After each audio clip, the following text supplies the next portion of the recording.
এমন কেন? আমি কোরআনে দেখি যে প্রায় পুরুষদের কথা বলা হয় কিন্তু নারীদের নিয়ে কথা নাই। পুরুষবাচক শব্দ ব্যবহার করা হয়, নারীবাচক শব্দ ব্যবহার করা হয় না। এর কারণটা কি?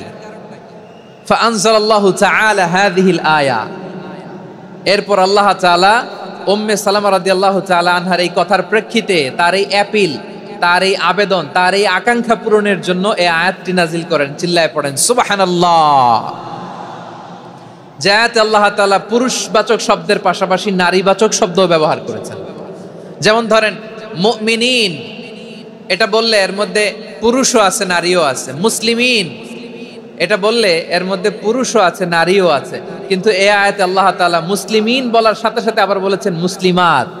ইন্নাল মুসলিমিনা ওয়াল মুসলিমাতি ওয়াল মুমিনিনা ওয়াল মুমিনাতি ওয়াল কানিতিনা ওয়াল কানিতাতি। পুরুষবাচক শব্দের পাশাপাশি আবার এক্সট্রা নারীবাচক শব্দ ব্যবহার করেছেন। আলহামদুলিল্লাহ বলেন।